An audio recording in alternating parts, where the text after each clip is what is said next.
నమస్తే, welcome to 99 TV. Chhattisgarh అడవుల్లో మన ఈ మధ్య కూంబింగ్ జరిగింది. టాప్ మోస్ట్ వాంటెడ్ హిడ్మా కోసం, మావోయిస్ట్ లీడర్ ఆయన కోసం జరిగింది. సరే, ఆయన దొరకలేదు. అయితే బయటికి చెప్పింది హిడ్మా అని గురించి, కానీ links were establish with Lashkar e Taiba, Jaish e Mohammed. ఈ ఇద్దరికి సంబంధించిన వాళ్ళు రెడ్ కారిడార్ ద్వారా, అంటే అది ప్రస్తుతానికైతే ఇట్స్ జస్ట్ హైపోథెటికల్, అది ఉందని కాదు, కానీ మావోయిస్టులు డిజైన్ చేసుకున్నారు. ఆ డిజైన్ చేసుకున్న రెడ్ కారిడార్ ఎక్కడ మొదలవుతుందంటే చైనాలో మొదలై నేపాల్ మీదుగా బీహార్, మధ్యప్రదేశ్, ఛత్తీస్గఢ్, ఒడిస్సా, తెలంగాణ అండ్ ఆంధ్రప్రదేశ్తో ఎండ్ అవుతుంది. ఆ రెడ్ కారిడార్ అంటే ఇది మావోయిస్ట్ జోన్ అని, మేము కంప్లీట్గా స్వాధీనం చేసుకోబోతున్నాము అని చెప్పడం అనమాట. మనకి ఉమ్మడి రాష్ట్రంలో డీజీపీ ఇంటెలిజెన్స్గా చేశారు అరవిందరావు గారు. ఆయన దాన్ని డిస్మాంటిల్ చేసి పారేశారు అసలు కంప్లీట్గా. ఆయన నిలబెట్టిన గ్రే హౌండ్స్ అప్పట్లో. ఇవాళ అలాగే కేంద్ర ప్రభుత్వం కూడా పూర్తి స్థాయిలో ఏంటంటే కూంబింగ్ నిర్వహిస్తూ కంప్లీట్ జల్లెడ పడుతుంది. మొన్న జల్లెడ పట్టింది మావోయిస్ట్ టాప్ లీడర్ హిడ్మా కోసం. అతను ఆచూకీ దొరికింది, కానీ తప్పించుకొని పారిపోయాడు. ఇప్పటికి 4 సార్లు తప్పించుకుని పారిపోయాడు. అతను ఒక 100 మంది హఫీజ్ సయీదులు, ఒక 200 మంది మసూద్ అజహర్లని ఒక మిక్స్లో వేసి బయటికి తీస్తే ఒక హిడ్మా. అంత టాలెంటెడ్ అతను. అండ్ అతను మిలిటరీ ఆపరేషన్స్లో దిట్ట. చదువు సంజలు పెద్దగా లేకపోయినప్పటికీ ఉన్నత స్థాయి దాకా వెళ్ళిపోయాడంటే మావోయిస్ట్ కేంద్ర పార్టీలో. మీరు జాగ్రత్తగా గమనిస్తే ఈ మధ్య మనం చెప్పుకోవడం మర్చిపోయాం. చైనా మావోయిస్ట్ పార్టీ, అలాగే మరో దేశం టర్కీ నుంచి కూడా టర్కీ నుంచి కూడా కొన్ని గ్రూపులు మావోయిస్ట్ గ్రూపులే. ఈ నంబాల కేశవరావు మృతి తర్వాత, అంటే ఈ ఎన్కౌంటర్లో మృతి తర్వాత టాప్ లీడర్ సంతాపం తెలియజేసి మావోయిస్టు ఉద్యమానికి సంఘీభావం తెలియజేసాయి చైనా నుంచి మావోయిస్ట్ పార్టీ వాళ్ళు, అలాగే టర్కీ నుంచి. ఇవాళ ఒక్కసారిగా ఇంటెలిజెన్స్ ఎండ్ ఉలిక్కి పడింది. వీళ్ళకి టర్కీ డ్రోన్లు దొరికినాయి, అందులో కూంబింగ్లో కొన్ని. ఆ డ్రోన్స్ని ప్రస్తుతం అనలైజ్ చేస్తున్నారు. మనకు జాగ్రత్తగా గుర్తుపెట్టుకుంటే మన ఆపరేషన్ సింధూర్లో మన S-400 వెళ్ళి చైనా వాళ్ళ PL-15 మిసైల్స్ని కొట్టింది. ఆ PL-15 మిసైల్స్ శకలాలైపోయి, శిథిలాలైపోయి, చిన్న చిన్న ముక్కలుగా పడి ఉంటే మొత్తం 5 దేశాలు, ఐస్ అనే పేరుతో 5 కంట్రీస్ ఉన్నాయి. అవి ఫ్రాన్స్, జపాన్, ఇంకో 2 కంట్రీస్ ప్రస్తుతం ఆ శకలాలను అధ్యయనం చేస్తున్నాయి. PL-15 క్యాలిబర్ ఏంటి, అది ఏ స్థాయిలో దాని పర్ఫార్మెన్స్ ఉంటుందని. తీరా మోసి PL-15 అనేది ఏంటి, ఎట్లాంటిదని తేలిందంటే భారతదేశంలో ఇదివరకు చైనా బజార్లు ఉన్నాయి, ఇప్పుడు పేర్లు మార్చేసి రకరకాల పేర్లు పెట్టుకున్నారని. అక్కడ ఆట బొమ్మలు దొరుకుతాయి. అలాంటి ఆట బొమ్మల్లో కొంత పెద్ద సైజు ఆట బొమ్మ PL-15 అనేది అని అర్థమైపోయింది వాళ్ళకి. అయితే డ్రోన్స్ దొరికినాయి ఈ కూంబింగ్లో. అది గవర్నమెంట్ ఆఫ్ ఇండియా ప్రస్తుతం దాన్ని ఎగ్జామిన్ చేస్తుంటే ఇంటెలిజెన్స్ సంస్థలు, నిఘా సంస్థలు ఎగ్జామిన్ చేస్తుంటే అవి టర్కీ నుంచి వచ్చినాయి. టర్కీ నుంచి వచ్చినాయి అనేది లెక్క తీస్తుంటే ఒక్కొక్కటి కళ్ళు బైర్లు కమ్మే నిజాలు బయటపడుతున్నాయి. ఇన్ఫ్యాక్ట్ మొన్నటికి మన రష్యా మీద ఉక్రెయిన్ జరిపిన దాడిలో 117 డ్రోన్స్ని ఉపయోగించారు వాళ్ళు.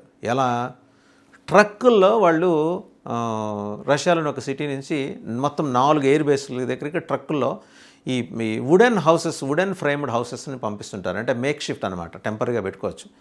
అవి ఎక్కడ కావాలంటే అక్కడ అమర్చుకోవడానికి. వాళ్ళ వాటి పైన రూఫ్స్ ఉంటాయి. ఆ రూఫ్స్ కింద ఈ డ్రోన్స్ పెట్టి పంపించారు. వీళ్ళ ఆపరేషన్స్ కూడా ఎట్లా చేశారంటే ఆ డ్రోన్స్ కరెక్ట్గా పిచ్చుక సైజులో ఉంటాయి. డ్రోన్స్ చిన్న పిచ్చుక సైజులో, అడవి పిచ్చుకలు ఉంటాయి కదా, అడవి పిచ్చుకల సైజులో ఉంటాయి.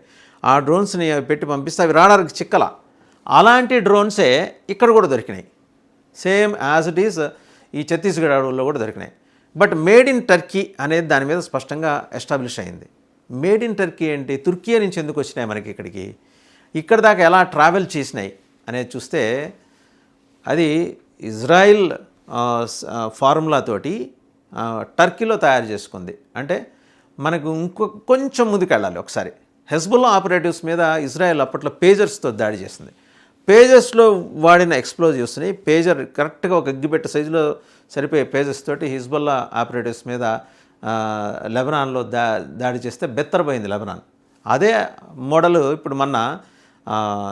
ఇప్పుడు రష్యన్ సిటీలో ట్రక్ ఆపరేటర్గా ఉన్న Ukraine agent, secret service agent చేసింది.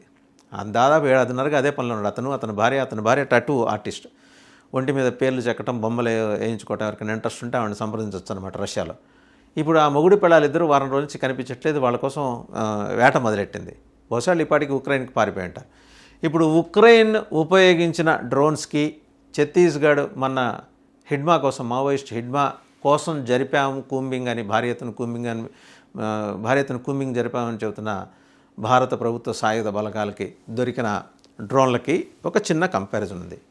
ఆ సైజులో ఇన్ఫ్యాక్ట్ ఉక్రెయిన్ వాడిన డ్రోన్లతో పోలిస్తే ఈ సైజులో కొంచెం పెద్దగా ఉన్నాయి. బట్ మేడ్ ఇన్ టర్కీ అనేది అక్కడ ఎస్టాబ్లిష్ అవుతూ వస్తున్న వాస్తవం. అడవుల్లో కూమింగ్ జరుగుతున్నప్పుడు ఈ టర్కీ డ్రోన్స్ వీటిల్లో వాడిన ఎక్స్ప్లోజివ్స్ ఏంటనేది ప్రస్తుతం దాన్ని ఎగ్జామిన్ చేస్తున్నారు.